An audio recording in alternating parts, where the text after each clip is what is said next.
Just here as Lagos Fashion Week, but we're joined by our esteemed partners, UNESCO. I'd like to say a big welcome to DG UNESCO. I'm trying to, Azule. I would say big welcome to you. Trying to say big welcome to the Lagos State, Executive Governor of Lagos State, ably represented by the Commissioner of Tourism, Mrs. Toke Benson. Also, want to say big thank you to the DG Education, Dr. Sununu. Thank you so much for joining us. And of course, to everyone, stakeholders, industry leaders, visionaries, everyone in the room, thank you so much for joining us today.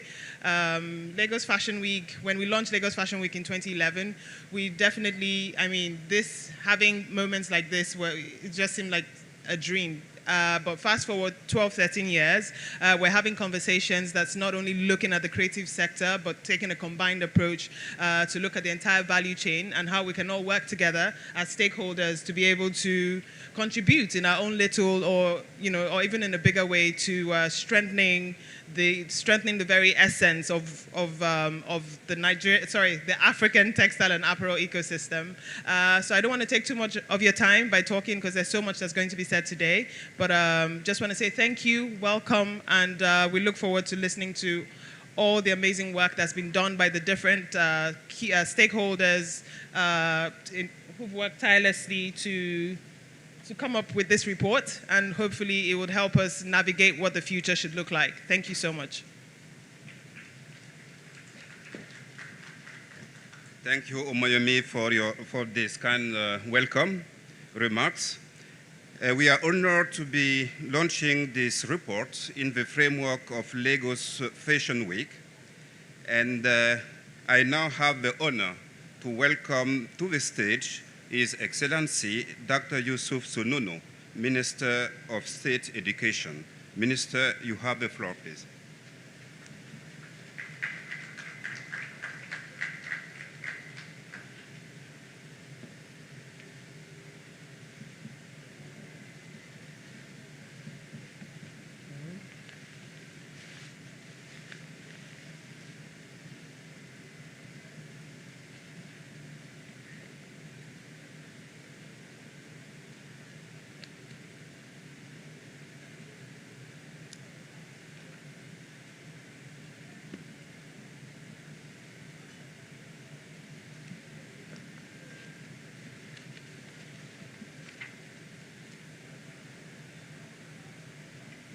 The Director General of UNESCO,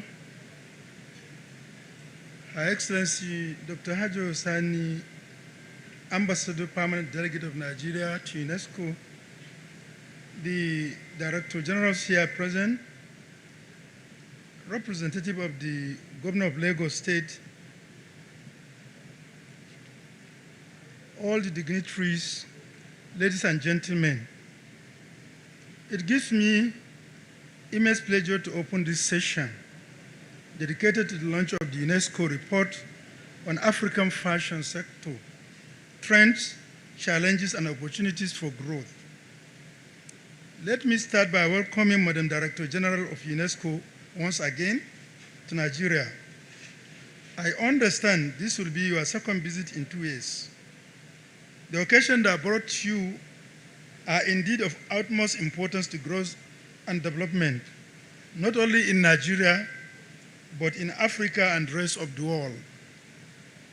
Your visit in 2021 was the great 33rd session of the International Coordinating Council of the Man and Biosphere Program, hosted by Nigeria and held in Africa for the first time.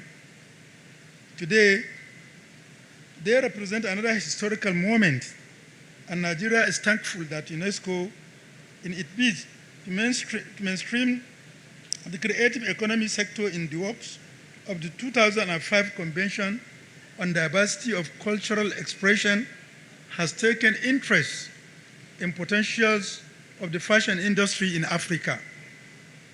As a vector of cultural diversity, economic growth, and global integration, we highly welcome this exercise following the launch of the report on the film industry. The African film industry trend, challenges and opportunities for growth. 2 years ago, this demonstrates UNESCO's unwavering effort to support the continent to harness the potential of culture and creative economy for its sustainable development. The report we are here to launch, and first of its kind from UNESCO, is said to have offered an overview of enormous potential of the African fashion industry and presents strategic recommendations for its sustainable growth. For us, the choice of the launch, coinciding with Lagos Fashion Week, will not have been better made.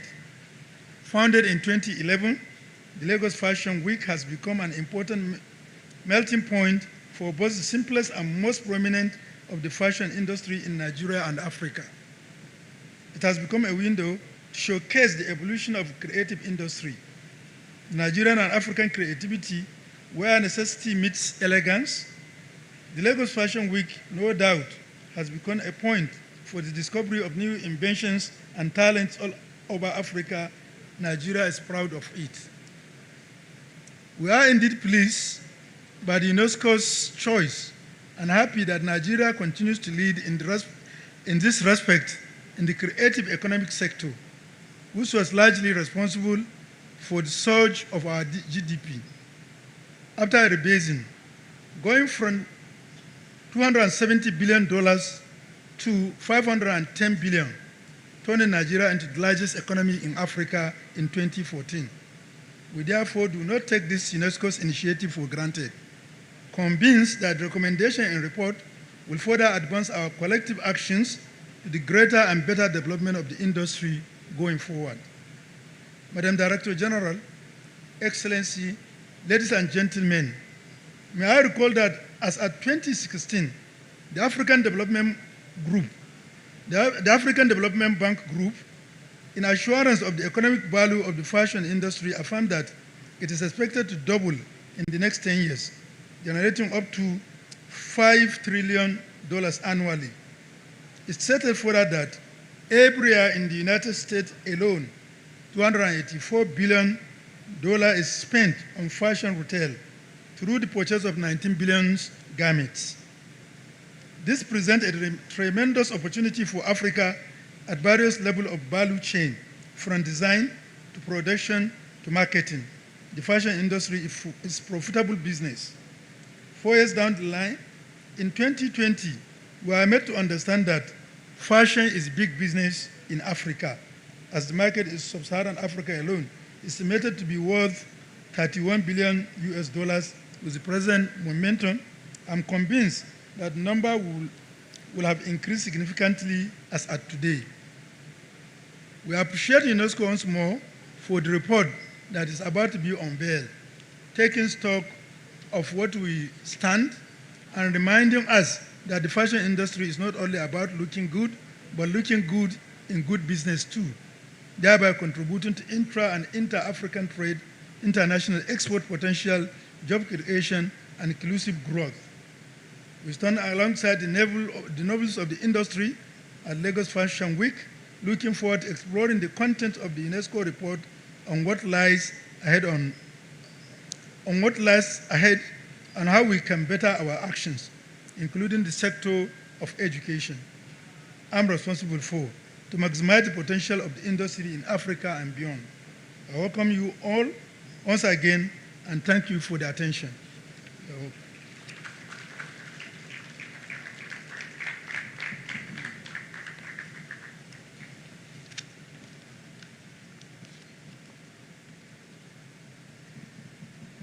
Thank you very much, dear Minister, for these inspiring remarks and for being with us today. I'm pleased to co-moderate this session with Omoyemi, so please come on the stage. Thank you so much again, His Excellency, Minister of State for Education, Nigeria, Dr. Yusuf Sumonu. Thank you so much for that introduction. I'd also like to invite His Excellency, the Lagos State Governor, ably represented by Mrs. Toke Benson, Awoifa. Thank you so much for her to give us her welcome remarks. Thank you.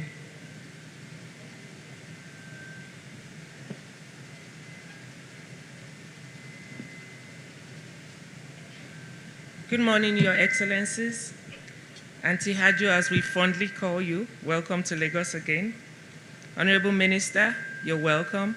The DG, you're welcome, and your entire entourage. Mr. Governor is unfortunately unable to make it this morning, so as the Commissioner for Tourism, Arts and Culture, I've been asked to represent him. So, we don't say welcome to Lagos. What we say is this is Lagos. And the next thing we're going to say is imagine Lagos. Imagine the things that you can do in Lagos. Lagos is home to everything that you can call Nigeria. We're the melting point of Nigeria, we're the convergence point of Nigerians, and we welcome everybody in this space to Lagos. So what is special about Lagos? Everything is special about Lagos. The fashion, creative arts, the music, the street food, the monuments, the heritage sites, and every other thing you can think and believe can happen in Lagos.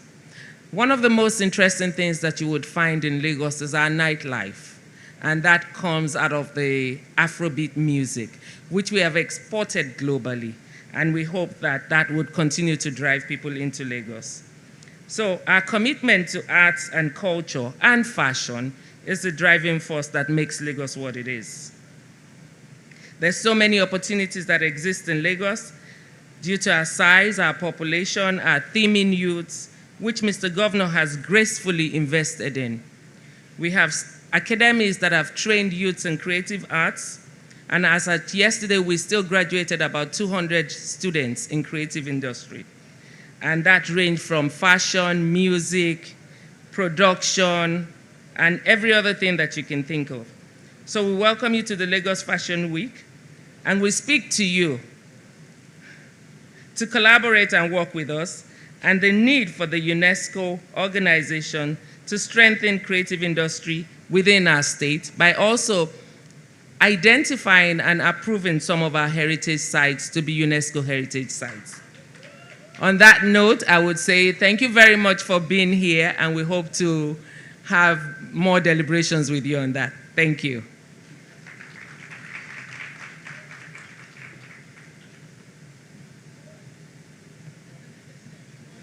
Thank you very much, Madam, for your inspiring words. And now, I have the great honor of inviting to the stage Madam Audrey Azoulay, Director General of UNESCO. Madam Director General, please.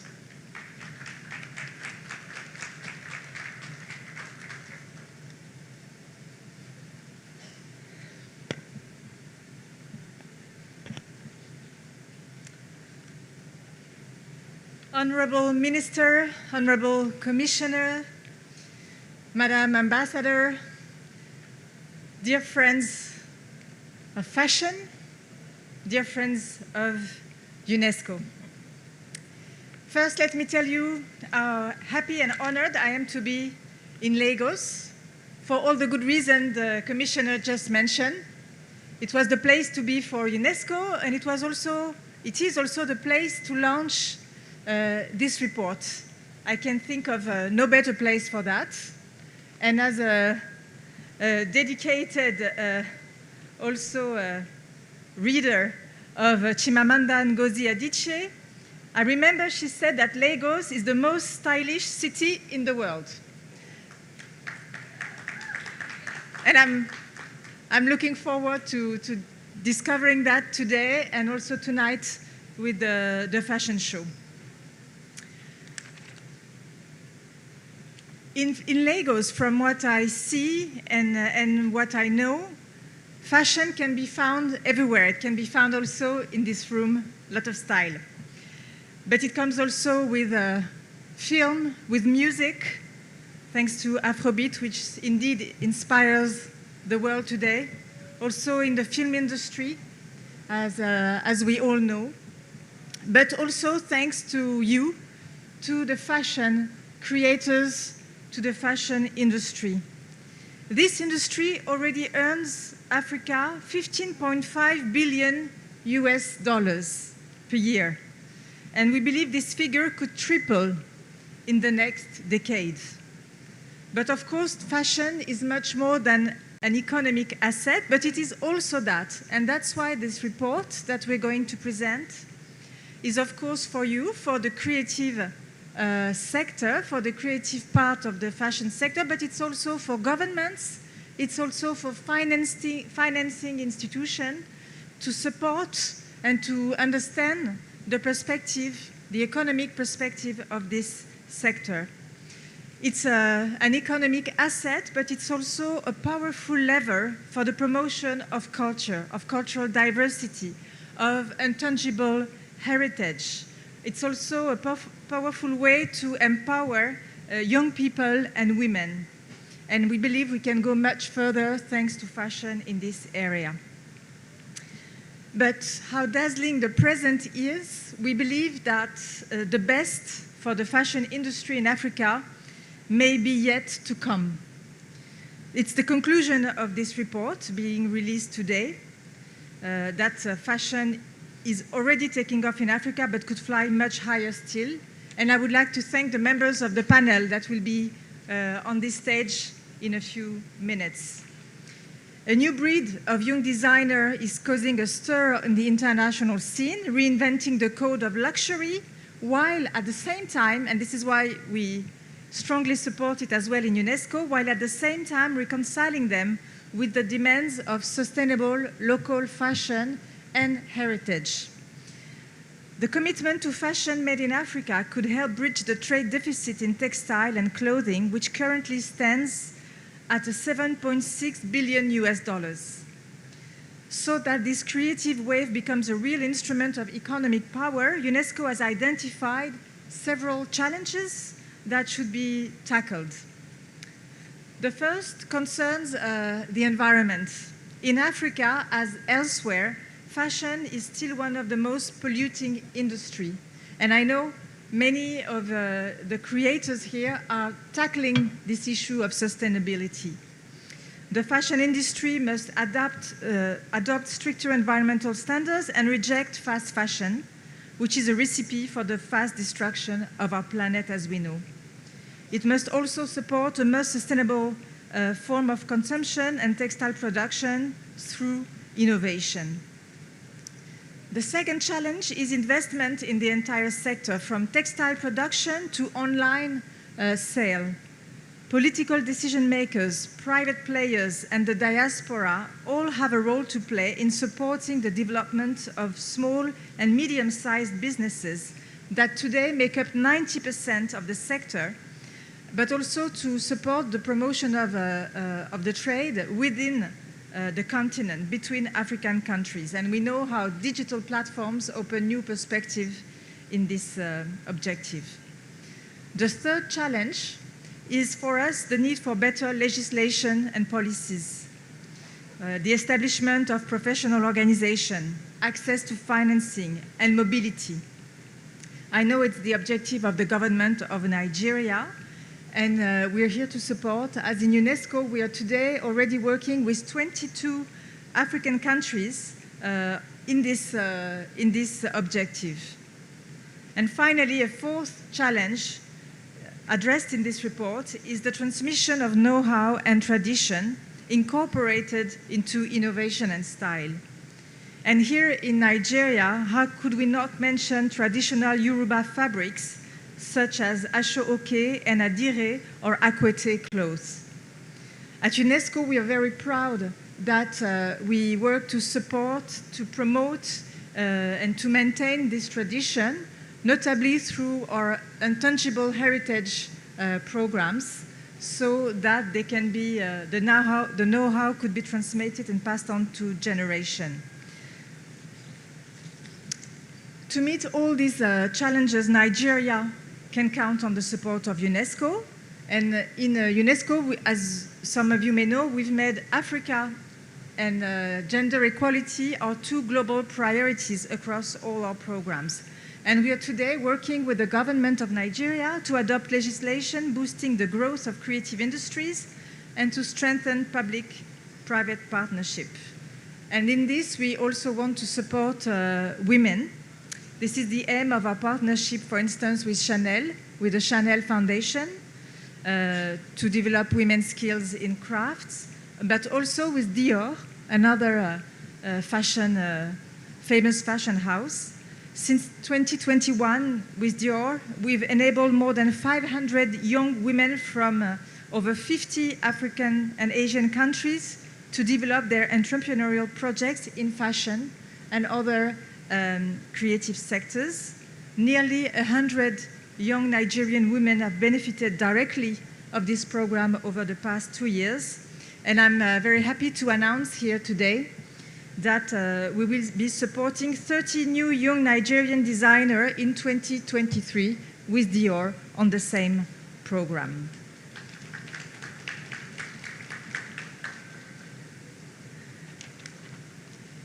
I will now leave the floor to the presentation of the report itself before the panel, but I would like to thank you and to tell you how much the design here, the creation that we see are an inspiration for the world and an inspiration for UNESCO, because this is the very essence of the continent, as Madam Commissioner said, and as Wole Soyinka wrote. He wrote, relationships between people, art, music, clothes, and food, these are the things that make up a culture. I think this really says it all about our objectives here and the meaning of our presence today in Lagos. I thank you very much for your attention. Thank you.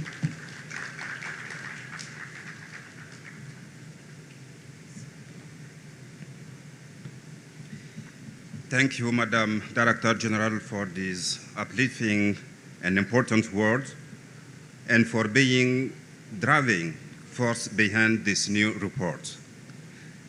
I would like to mention that we have live interpretation in French, so for those who want to listen in French, you can use your headphones. And to give us more information about the report that is being launched today, I am happy to invite my colleague, Ms. Gabrielle Tibutu, to the stage.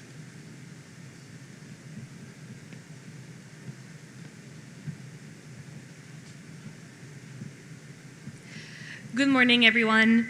My name is Gabrielle Tibutu, and I was part of the editorial team behind UNESCO's new report titled The African Fashion Sector, Trends, Challenges, and Opportunities for Growth.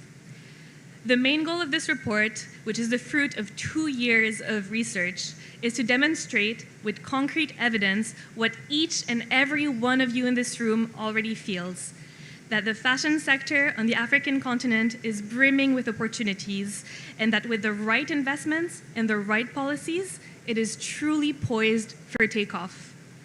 This report is part of a series produced by UNESCO to highlight the enormous potential of cultural and creative industries in Africa, in line with the organization's Global Priority Africa and the 2005 Convention on the Protection and Promotion of the Diversity of Cultural Expressions.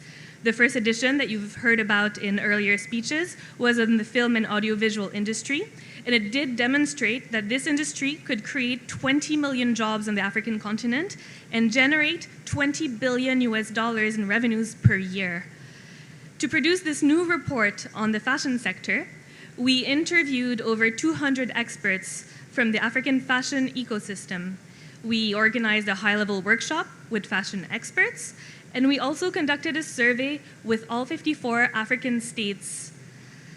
As part of this work, we did realize that there was a profound disconnect between the enormous potential of the fashion sector as identified by experts on the continent and the fragmented policy landscape currently in place, as well as the lack of structured investments in the sector. The goal of this report that we are launching today is to bridge this gap and to make your voices heard so that you get the support that you need so that your businesses can thrive.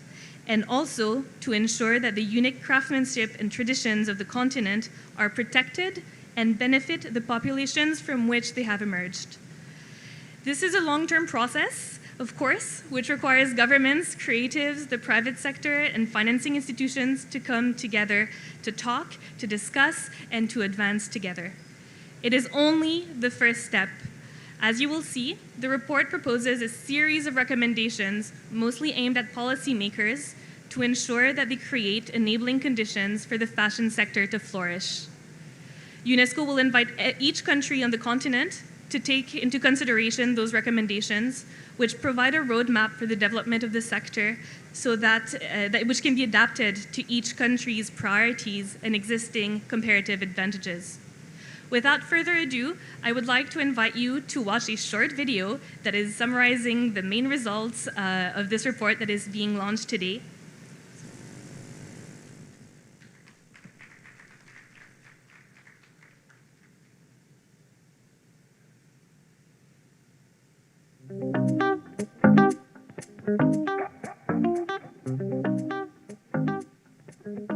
The African fashion sector is brimming with opportunities. Driven by its young, digital-savvy population, the continent is never short of imagination. Designers draw inspiration from their heritage and skillfully transform it, weaving their unique visions of Africa. UNESCO's report, The African Fashion Sector: Trends, Challenges, and Opportunities for Growth, reveals a dynamic fashion powerhouse on the rise. In 2020, Sub-Saharan Africa accounted for 7.3% of the global organic cotton production. More than 32 countries host fashion weeks, testifying to the evolution of African high fashion. By 2030, Africa will be home to 1.7 billion people with a growing middle class. Household consumption is predicted to reach $2.5 trillion, representing an enormous market. Still, Africa's fashion industry is not without hindrance, and missed opportunities have cost the continent, evidenced by its $7.6 billion trade deficit in clothing and footwear. The UNESCO study has identified the existing gaps and how to overcome them. First, the fashion sector needs to be integrated into national development plans. Currently, the sector lacks comprehensive policies to guide its growth. It is crucial that ministries responsible for the value chain, from trade, labor to culture, work together on a shared strategy for growth.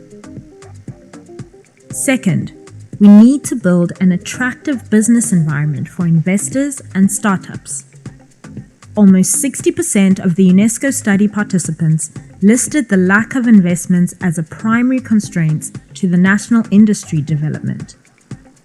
Structured public and private investments must be accompanied by infrastructure development across the value chain.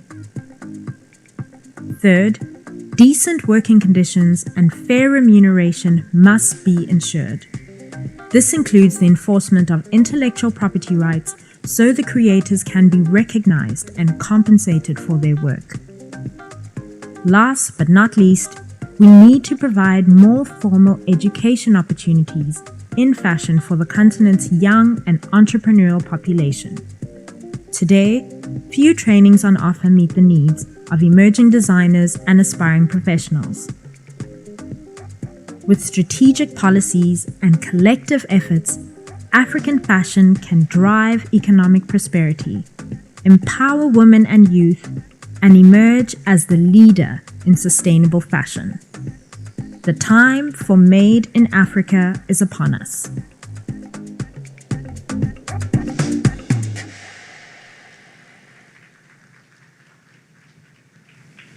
Thank you so much. Thank you. You will find copies of the report in the room, and you can also download it on the UNESCO website in English and in French. Please do not hesitate to share it within your networks. And this concludes the opening ceremony. In order to dive deeper into the fascinating topic, I have a great privilege of inviting 5 renowned fashion designers to join me on the stage for a panel discussion. And this panel will be in English and French. Live interpretation is available through the headphones. During this panel, we will explore the role of African fashion designers as agents of socio-economic change whose talents can be harnessed to empower communities, preserve cultural heritage, and catalyze socio-economic growth. So please join me to welcome to the stage our dear panelists.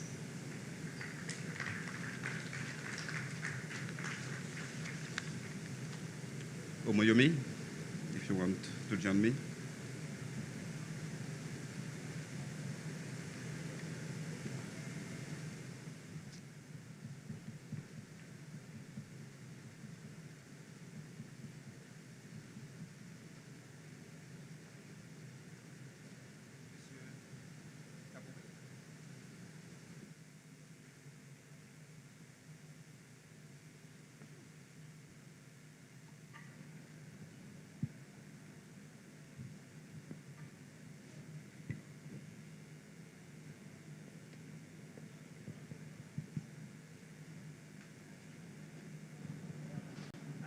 Good afternoon, everyone. It's my pleasure to introduce our esteemed group of panelists, and together they bring a wealth of knowledge and experience in the fashion sector. I'd like to start with Unko Nwoka. She's the founder of Unko Design, and Mosi Chaore, artistic director, Collection Mosi, and winner of Andam's 2020 Pierre Berge Prize.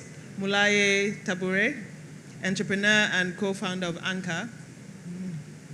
Nelly Hagen-Digbe, founder of Duabasewa Collection. And of course, Iman Aisi, founder of Atelier Iman Aisi. Thank you so much for taking time out of your schedules to join us today.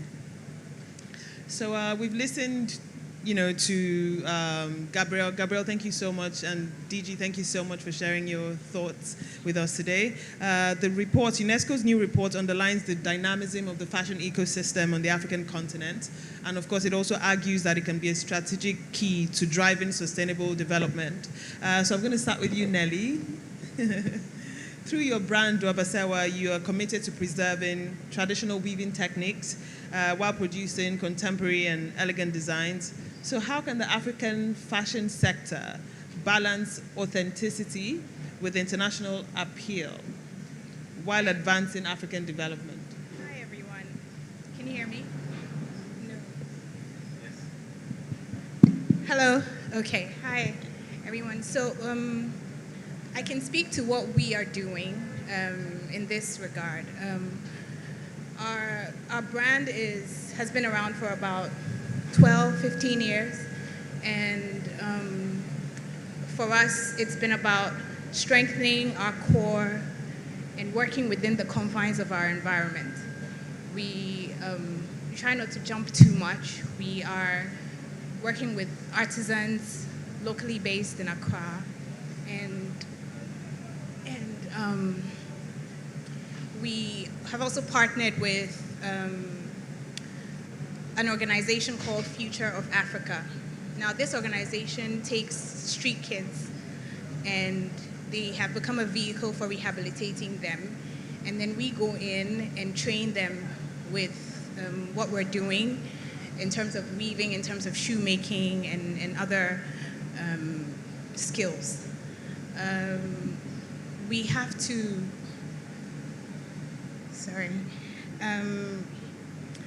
for us, we have to embrace our cultural heritage. We have to try and, sorry, I'm a little nervous. We have to embrace our cultural heritage. We have to speak to our offering as Africans, go into our history, tap into our culture and heritage, and bring that forth in our design capabilities. I have personally gone through quite a bit in this regard, trying to find an authentic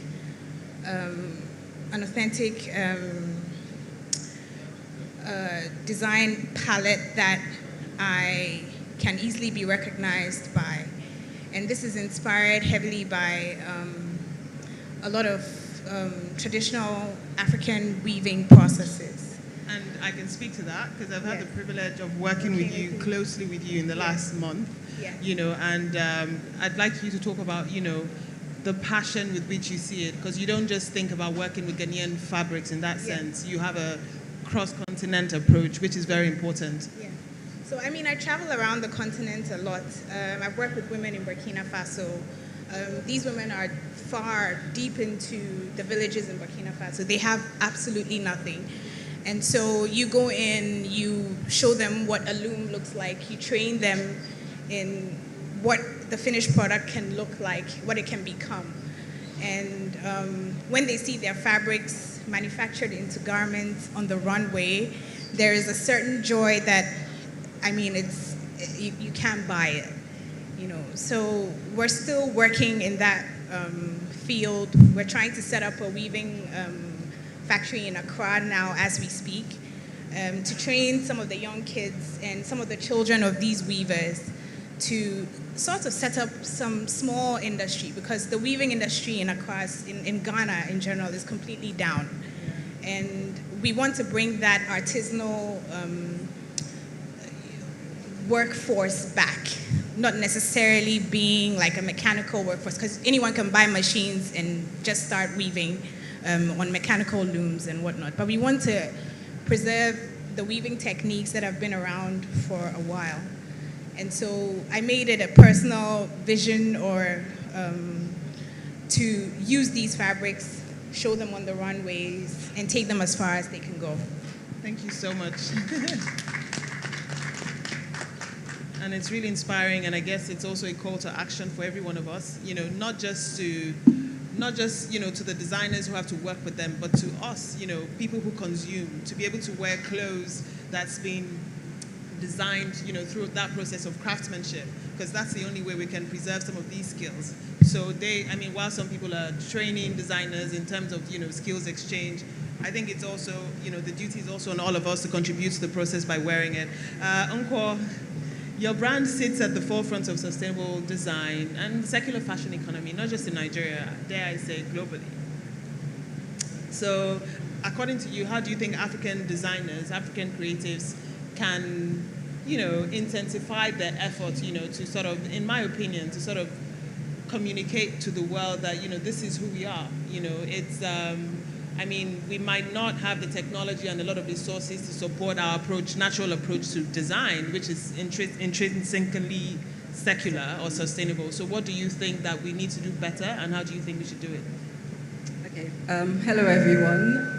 So talking about sustainability is very interesting, because to everybody, sustainability can mean something different.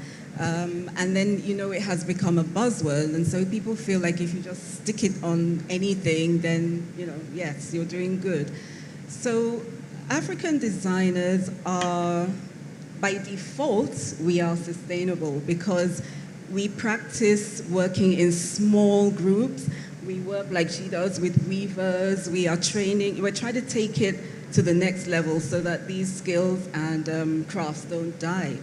And so one thing I feel African designers can do is learn from what our culture is. And our culture is about community, and it's about sharing, and it's about doing things together. And I feel that our industry as it is can stand to learn a lot from going back to what how our ancestors lived. And I'm not talking about living in mud huts, but I'm talking about working closely together. So if I know how to do, I know how to weave, it's not the best thing for me to just keep it to my chest and it will never grow and it will never go anywhere. So I feel like African designers we need to learn how to really work together, respect each other. So you come together and have a collaboration, and then sometimes one person goes off and takes the whole idea with them. These things need to change, and I feel like once we change that, we start working closely. There's a saying that I always talk about, which is if you want to go fast, you go alone, but if you want to go far, you go together. So that's how I feel we need to work. That's one way. And the second way is I feel that we need to look inwards more and use the things that we have around us, because I mean, how easy is it for many of us to get imported fabrics? It's not. So we have to work with what we have around us and become more inventive. So I have used waste, because the main focus of my brand is textile waste reduction, and I found a way to use waste as a resource to keep our traditional craft skills alive. And so we've invented an African fabric called Dakala cloth, which we weave on looms or we stitch it in a particular way, but it's really made from waste. And it's made because there was a need for certain types of fabric that I couldn't find, so I invented my own.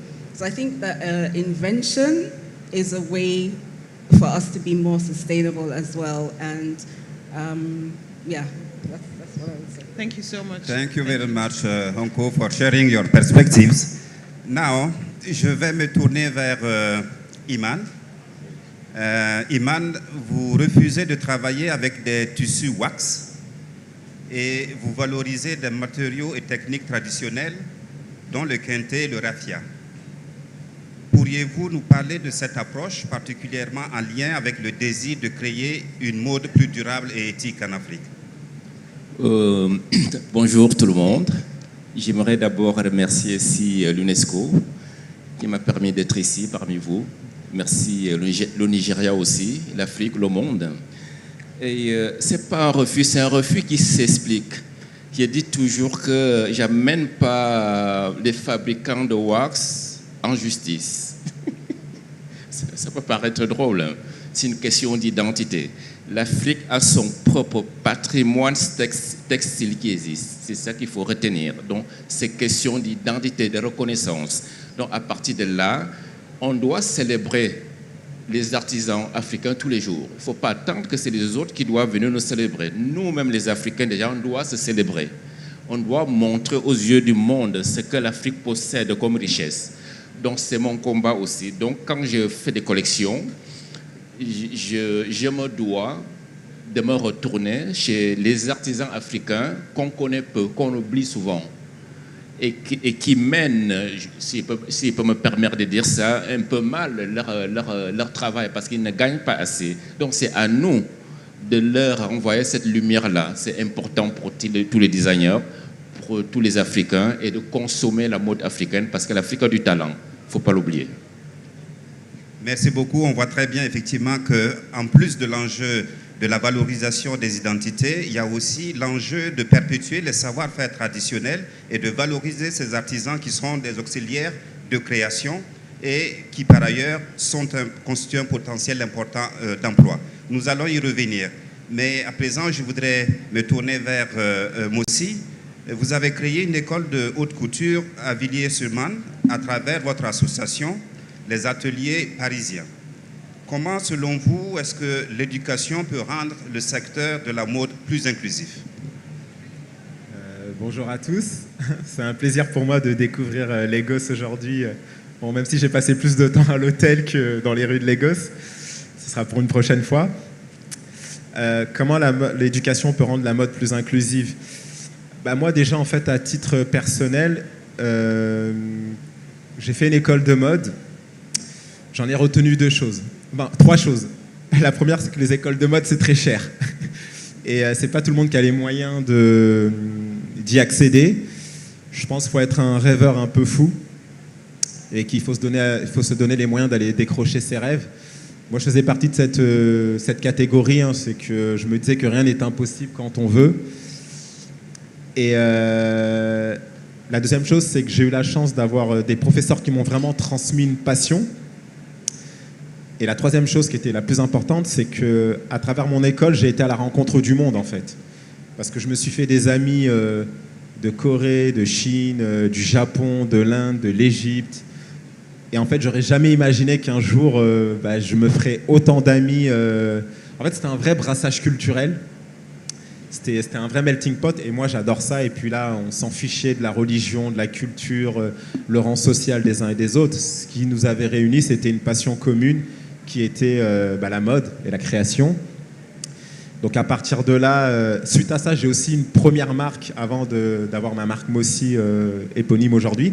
J'avais une première marque avec une amie chinoise qui venait de la Chine. Donc notre histoire, c'était la rencontre de l'Afrique et de la Chine à Paris. Donc juste ça nous donnait une singularité qui était incroyable parce qu'on venait de cultures complètement différentes, de religions différentes. On avait des visions créatives complètement opposées. Bon, des fois, c'était la bagarre pour les collections. Mais j'ai trouvé que c'était un beau message qu'un petit gamin originaire du Mali et une fille chinoise pouvaient raconter une histoire commune. Et il y avait une vraie fraternité entre nous. Donc un jour, après les moments compliqués de ma première marque, j'avais un autre rêve, c'était de rendre hommage à une grande couturière française qui s'appelait Madame Gray, que j'avais découvert le temps d'une exposition à Paris. Et en fait, j'ai trouvé son travail extraordinaire et ça m'a fasciné. Et je me suis dit qu'un jour, je rendrais hommage à cette couturière d'une façon ou d'une autre. Et j'ai eu la chance de rencontrer une femme tout aussi extraordinaire qui a travaillé chez cette couturière. Et de là est née l'idée de créer une école en son hommage. Donc j'avais commencé sur Paris, ensuite l'école est partie en banlieue. Pourquoi la banlieue? Pour moi, c'était symbolique parce que je voulais aussi que la banlieue accueille aujourd'hui des projets. Enfin, tout ne pouvait pas se concentrer que sur Paris, en fait. Je voulais montrer la banlieue, c'était autre chose que des faits divers, etc. Et du coup, depuis 2 ans, 3 ans, on a une école qui est accessible parce que la politique de l'école, c'est qu'elle soit quasiment gratuite. Et j'ose espérer que dans peut-être 1 an ou 2 ans, elle sera totalement gratuite. Et aujourd'hui, je suis ravi d'avoir une école avec des gens qui viennent de tous les horizons. Parce que ce n'est pas une école où on recrute au portefeuille. C'est une école où on recrute au talent, au mérite et à la passion. Donc à partir de là, toutes les barrières sont renversées. Et là, ça crée un vrai brassage culturel. Et puis voilà, de voir des gamins qui viennent de la Chine, qui viennent de l'Inde, de l'Indonésie, j'espère bientôt de l'Afrique, qui poussent les portes de maisons comme Chanel, comme Dior, et qui y vont pour obtenir un métier, pour moi, c'est aussi ça le côté inclusif de la mode. Merci beaucoup. Merci beaucoup. On voit très bien à travers votre témoignage comment la formation est vecteur à la fois d'ouverture, de rencontre et de diversité. Toute chose qui rejoint le mandat de l'UNESCO. Now, up to you. Thank you so much. Mulai, you play a key role in bridging the gap between fashion designers and markets in a different kind of way, because there's currently this scramble and petition to present designers, outside the continent, and it'll be interesting to listen to Africa's perspective and anchor. Yeah. Yesterday night, I shared our personal experience and how we'd heard those numbers, and I thought, get out of here. These numbers are made up. Who's making this kind of sales? Yeah. And then our first, partnership with you in 2020 and in the middle of a pandemic, in the middle of a global lockdown. Yeah. And so it will be great for you to tell us a little bit about Africa, Anchor, and how that fits into sure. All of this. Thank you. Sure. We'll do so. So, bonjour tout le monde. For those that speak French, don't worry, I will stick to English for most of you, so you can pass by the translation. So, like Omoemi mentioned, I heard a few things that really ring a bell even from the audience today, but we focus mostly on bridging this famous 7 billion trade deficit. So, Africrea, for those that don't know us, we started out as a marketplace that is still today the largest one. We do probably over 1 million visits per month on the marketplace from all over the world. But the most important thing that people generally are reminded about us, and what Omomi mentioned, is that over the last 7 years, we did over $15 million of transaction in 175 countries. And that's the numbers that Omomi mentioned. People feel like I'm made up. I can understand why. It feels like a lot. But to be honest, 15 million compared to 7.2 billion yearly, you still feel like there is a lot to be done, to be honest. So the numbers speak by themselves. And from what we observed is that we had to do more than just creating a platform. So we started the marketplace that still exists, but we noticed that sellers actually today, and since the pandemic and everything, their customers, especially from the US, especially from all the countries we sell to, because selling in Africa is only 5% of our sales. 95% of the orders we do cross the border and go to the Europe, US, or Asia. So the question is, how can we do more? And that's how we came up with Anchor, is that most of the brands that are here have customers coming to them on social media all the time. I can imagine you could all attest, people are bothering you on Instagram, trying to get your products everywhere they can. And it's very hard for a seller to manage, in addition to all the things they talked about, production, teams, making sure you do all of that, to also manage selling on multiple channels, manage getting payment right, because people in the US, for example, want to pay by PayPal, but PayPal doesn't allow you to withdraw in Africa. You need to know that, for those that didn't know. So this is the core issues that we face when we talk about infrastructure. In the report, I read it, I recommend you do it, it's very interesting.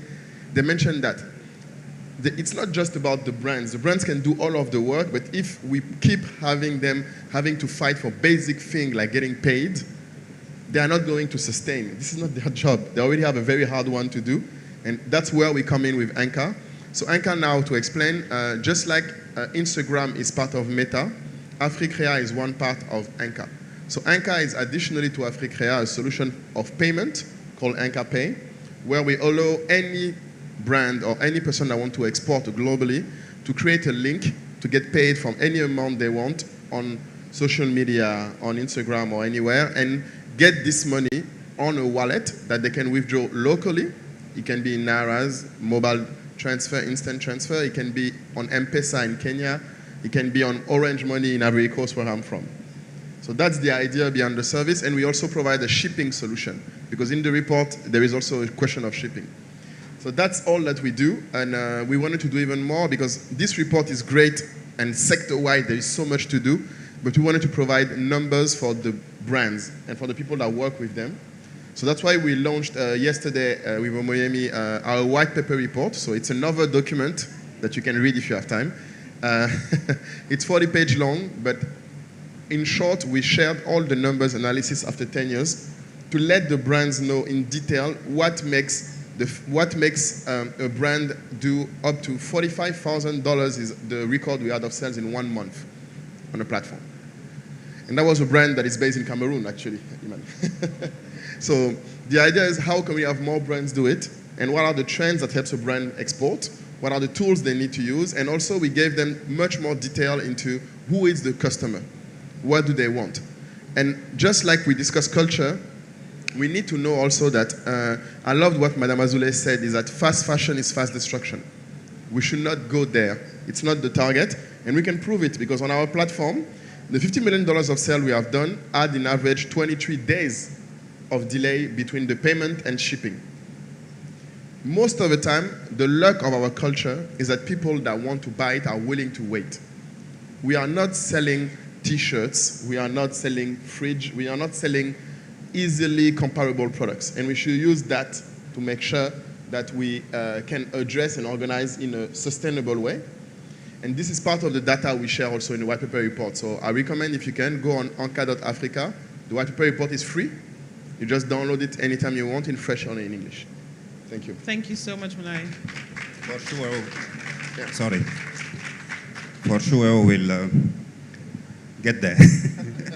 So let's turn to the second part of this panel, which is about the future of the African fashion sector. Iman, vous êtes le premier créateur né en Afrique subsaharienne ayant présenté une collection lors de la semaine de la haute couture de Paris. Quels sont vos conseils? Merci, ça mérite effectivement vos applaudissements. Quels sont donc vos conseils pour les jeunes créateurs qui sont dans cette salle et qui rêvent d'une carrière internationale? Je dirais, le but, c'est pas de rêver, n'importe comment. Il faut d'abord respecter son pays, connaître l'histoire de son pays, se respecter soi-même et comprendre aussi comment ça fonctionne le monde. Parce que quand on dit la mode, on peut s'arrêter qu'aux vêtements. C'est pas seulement le vêtement. Pour moi, la mode, c'est tout ce qui nous accompagne dans notre vie. Donc, c'est une prise en compte de la valeur des choses. Donc, il faut s'éduquer. Et il faut se former et ça ne sert à rien de courir, il faut avoir l'endurance. et de croire à ces rêves-là. C'est très important. Donc, effectivement, le rêve de l'endurance, le rêve de se former pour finalement espérer être parmi les meilleurs. On n'y arrive pas simplement par le désir. Tout à fait, il faut travailler dur. C'est beaucoup de travail.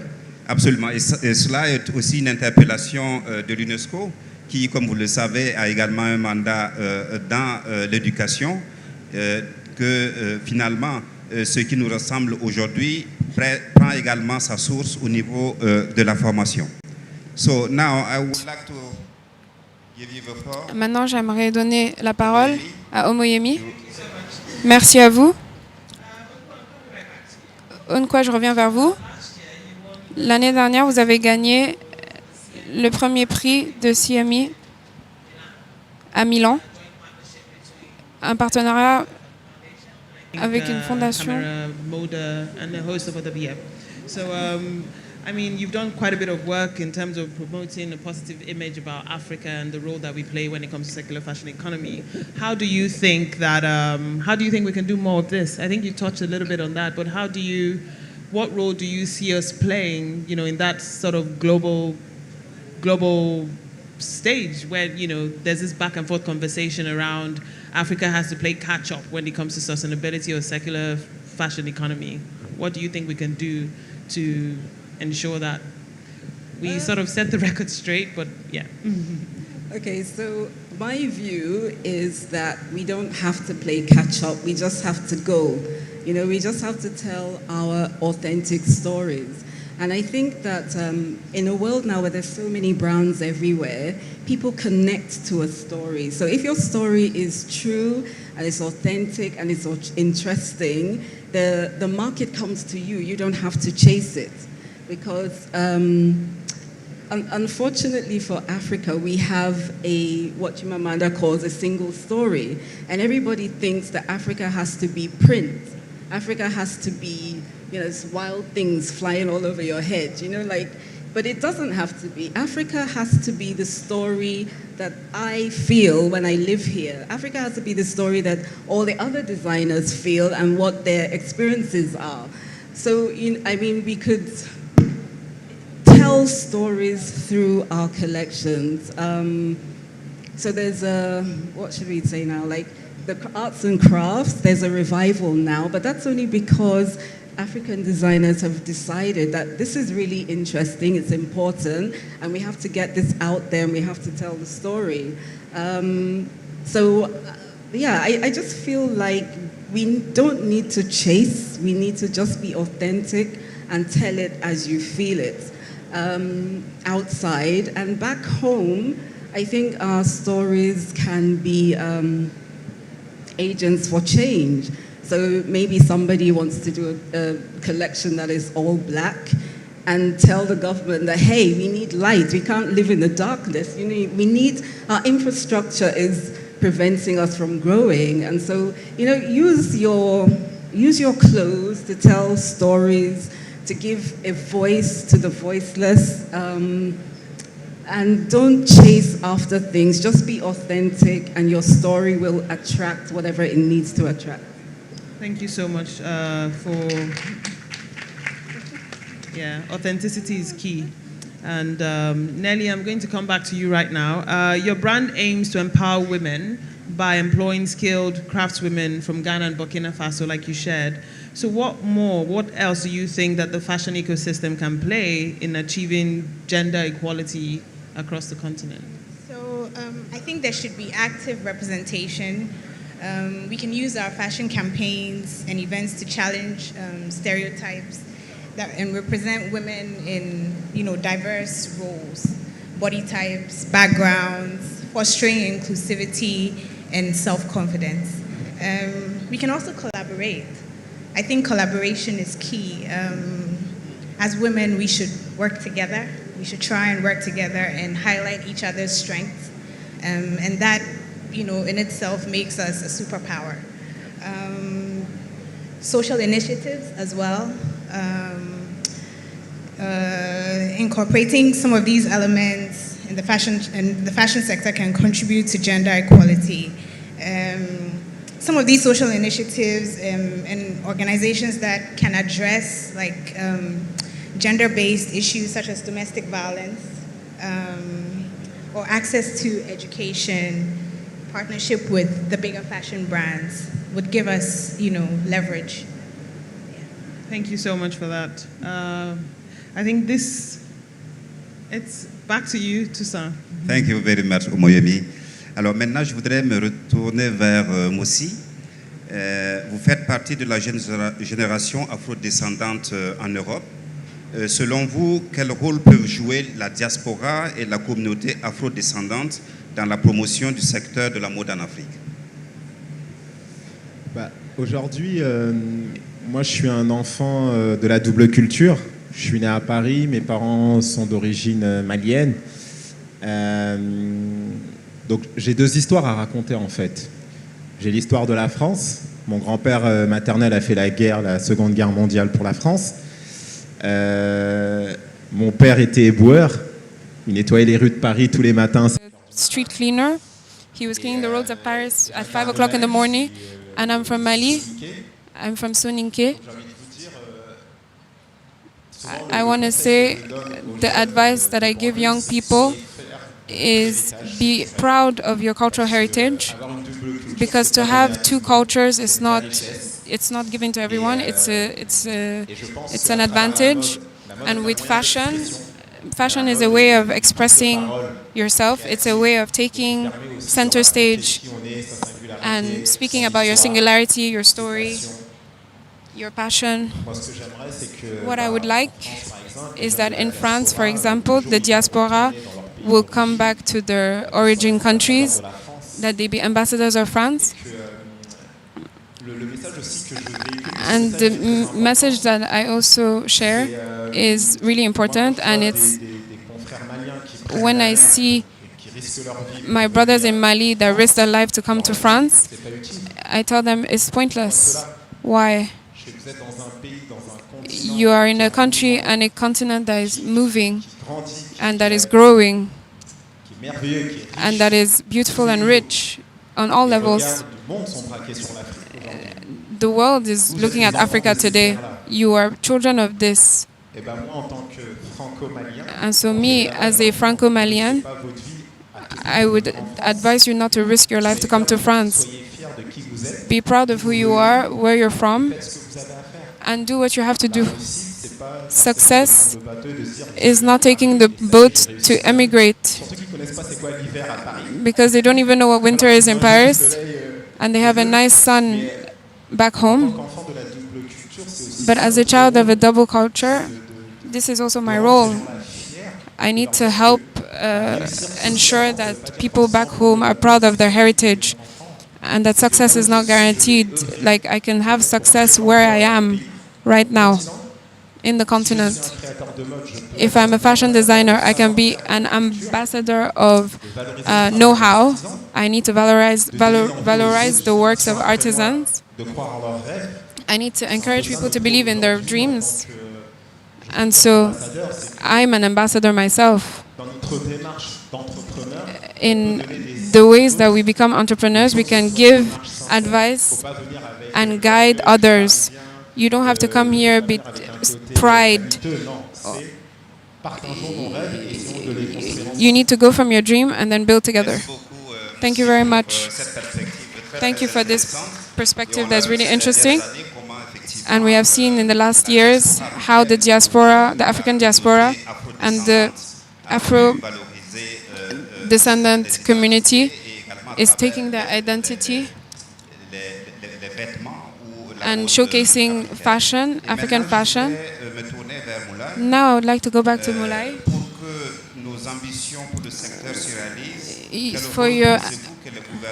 What role can the government play and organizations like UNESCO play?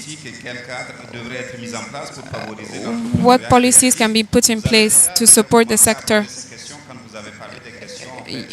You already started talking about this when you were talking about infrastructure and payments. Let's try to translate that in English for those that are not listening. Je ne suis pas le mieux placé pour dire ce qu'on peut demander au gouvernement ou à l'UNESCO parce que j'imagine qu'ils font énormément déjà. Là, c'est ma première fois de vous rencontrer tous et je suis content de participer à ce panel. La première chose, c'est de créer des événements pour avoir ces conversations. Les gens parlent de l'Afrique comme si c'était un pays. Nous ne sommes pas la Chine. Donc, pour que je rencontre Iman, ça prend de l'effort. Alors, créer des événements comme ceux-ci sont très valables. Et j'espère ce qui est enregistré aujourd'hui pourrait être partagé sur les réseaux.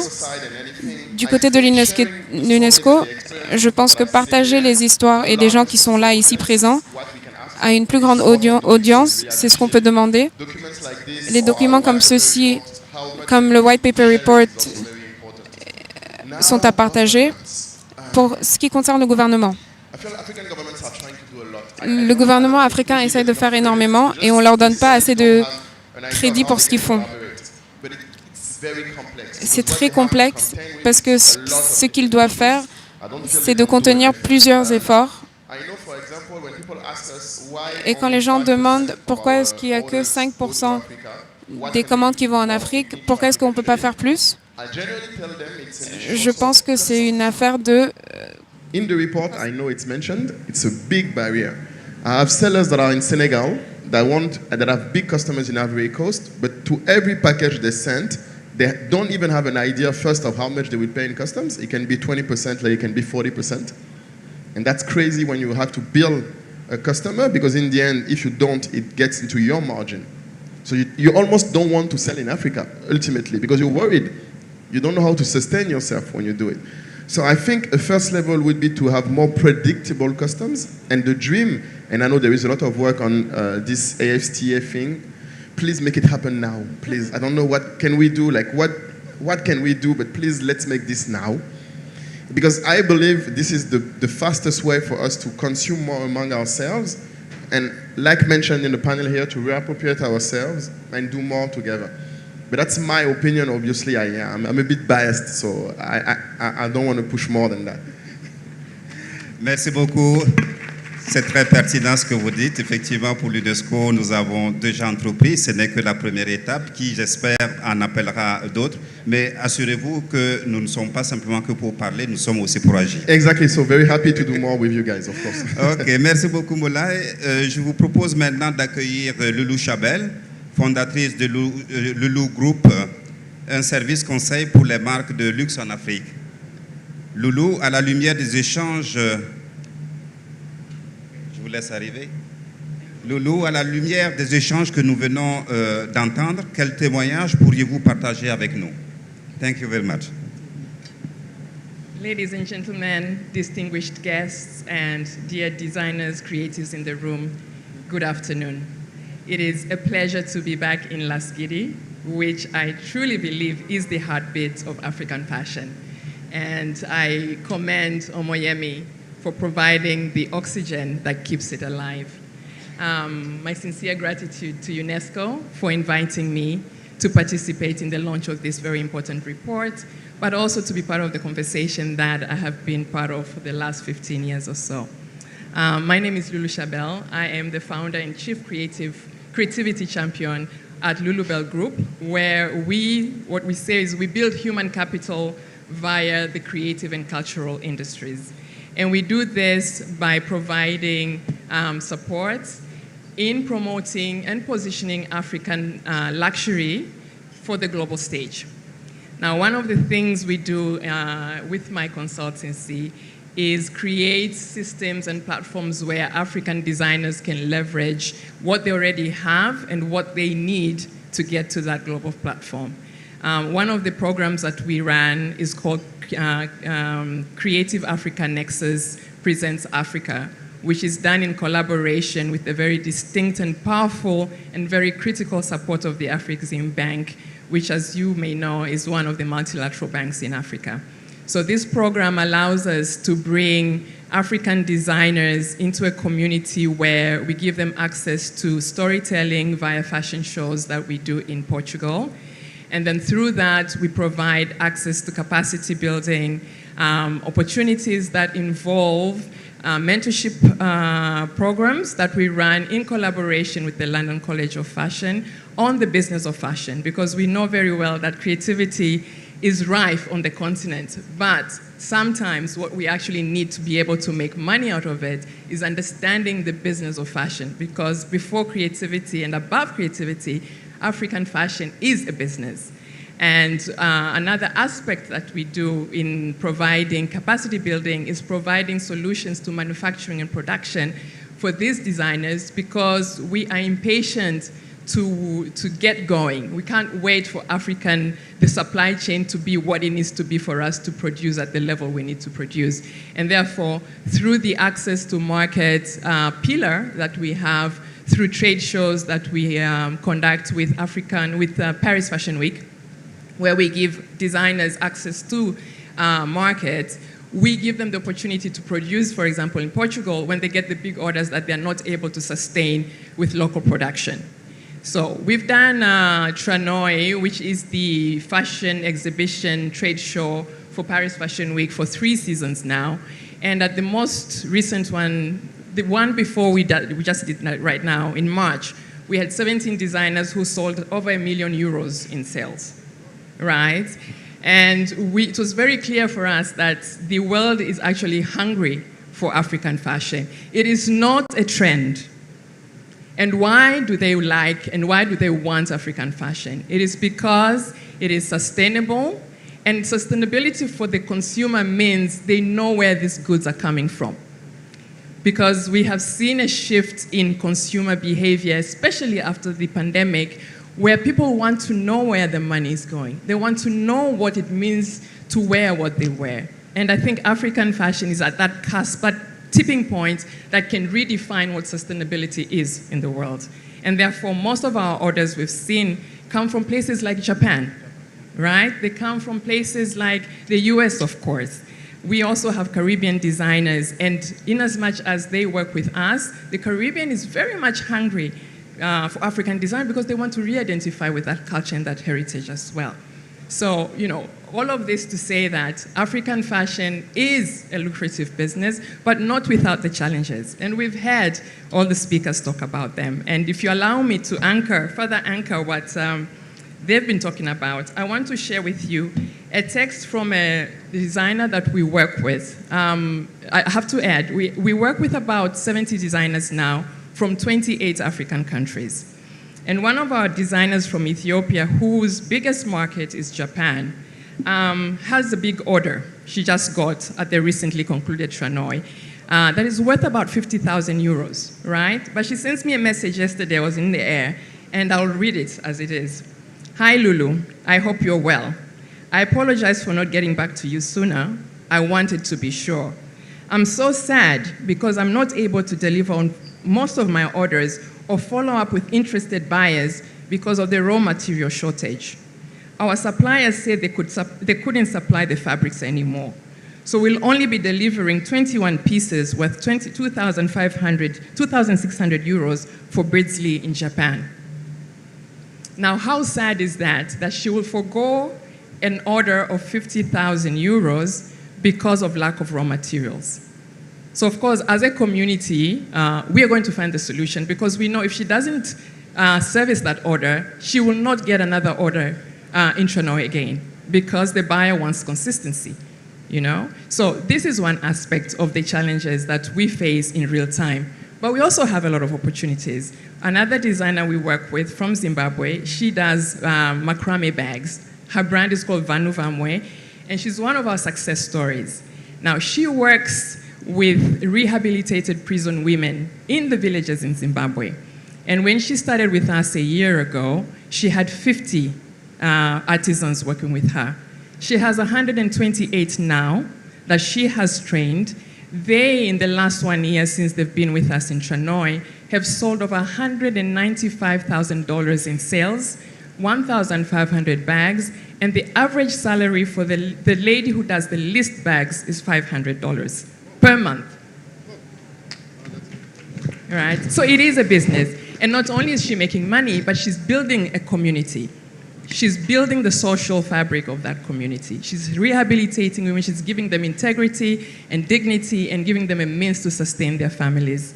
So all of this to say that all of us in the room can dream, but it's a lot of hard work, but there's a lot of opportunity. And if you know the world's stories and the world's politics and world business, you'll know that the richest man in the world up until 3 days ago, he's now the third, is the owner of LVMH, and he sells clothes and accessories. So we can all bet on fashion, on African fashion. Thank you. Thank you so much, Lulu, for your testimony based on your long and rich experience. Thank you very much. Now, I would like to invite Renée Abina to the stage. Renée? So, Renée is the founder of Randall, a fashion label that will present its collection tonight at the Lagos Fashion Week. Hello. Hi. Good afternoon, everybody. Seeing as we have so many important people in the room, please permit me to stand on existing protocol.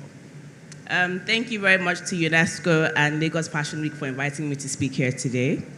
We have heard a lot of important points and perspectives on this topic, and I'll admit that I don't have too much time here, so it's a bit difficult to speak about this comprehensive topic in only 3 minutes, but I'll try my best to touch on some important parts. It's no surprise that the African fashion sector is capturing the attention of the world today.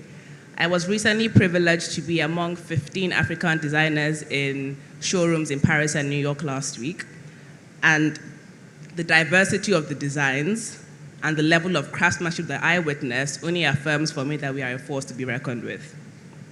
Firstly, let me acknowledge some of the trends that have shaped this sector today. African designers are being celebrated for our bold and vibrant prints, captivating use of textile, and intricate beadwork. From the colorful kente cloth of Ghana to the bold Adire prints of Nigeria to the delicate mud cloth of Mali, it is clear that African fashion embodies a kaleidoscope of colors and patterns that celebrate our artistic traditions.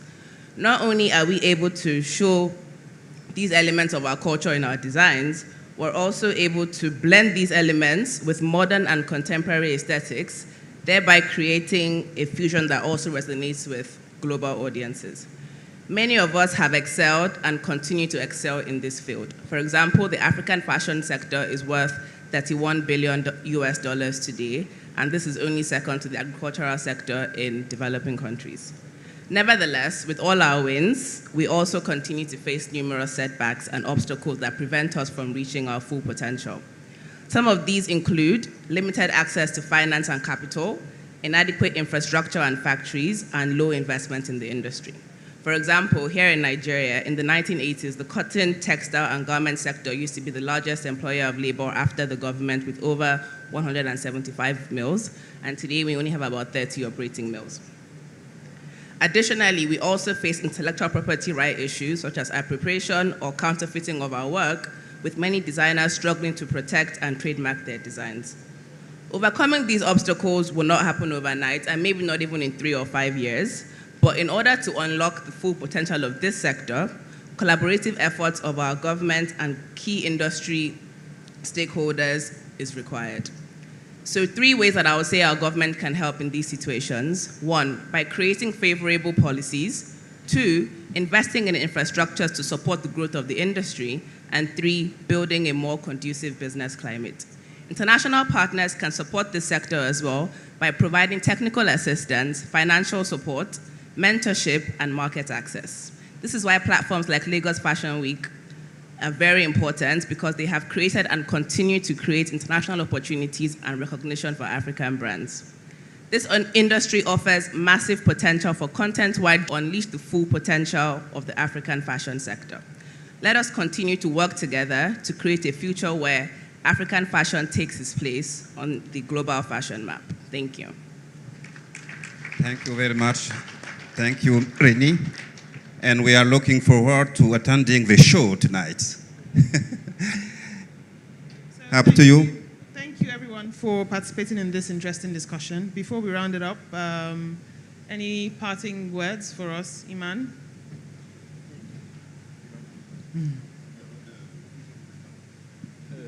Déjà, merci beaucoup d'avoir aussi une belle assemblée. Je crois que ça montre que le monde bouge. Merci l'UNESCO, merci le Nigeria, merci le monde. Et que ça ne s'arrête pas là, je crois qu'il y aura d'autres rendez-vous. Merci. Thank you. Nelly? That in order to preserve culture, pour préserver la culture, on doit continuer à créer. Industry is the future of work L'industrie créative, for Africans, c'est un travail pour les Africains. And I think we should keep Et je creating pense no qu'on matter doit what. We should continuer keep à creating. Thank you very much. Mulaye? I won't say much. Thank you, everyone, for taking the time. And like Iman said, I hope this is only the beginning of much more collaboration. And like Nelly said, I hope that our diversity can help us do much more together. Thank you. Thank you. Onkwo? Well, thank you everyone for coming. And what I would like to say is just more authentic stories, and let the stories be solution-based, let the stories build communities, and keep being authentic. Thank you. And of course, Mosi, what would you like to share?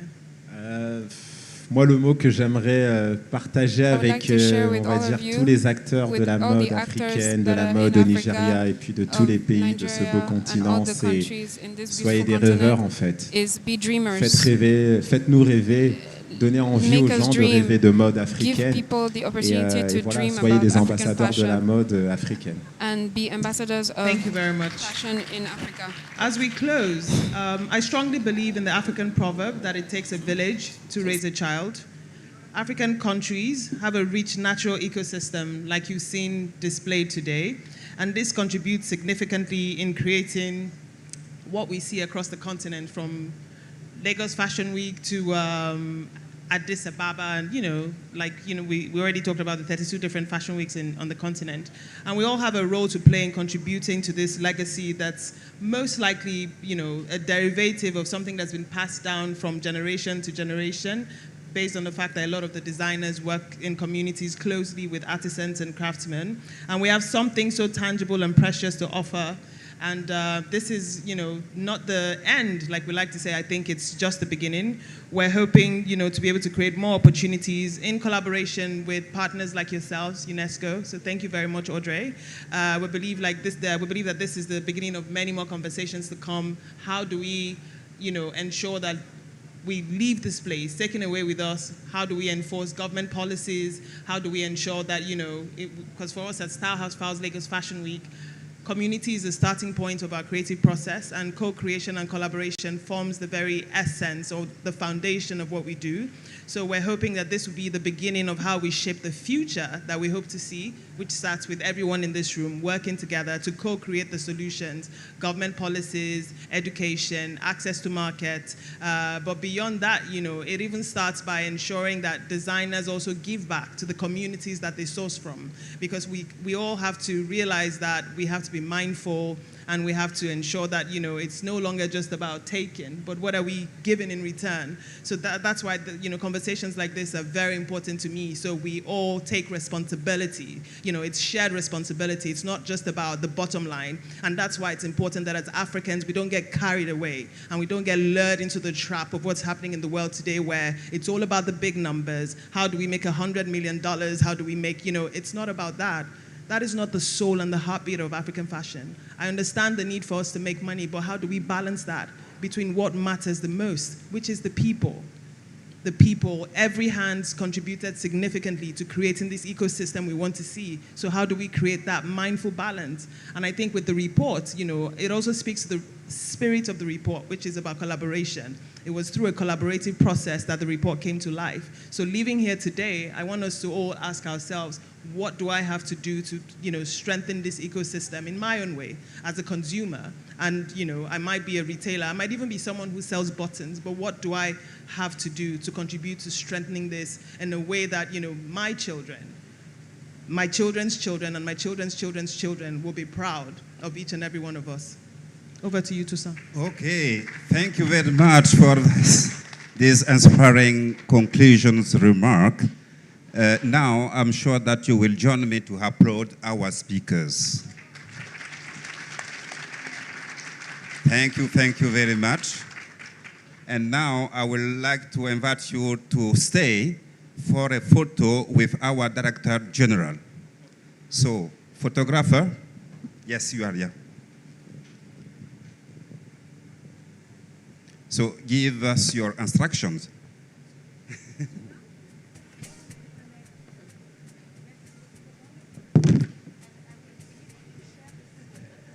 And after, we are going to have a photo with the whole audience.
What I feel in my heart is true.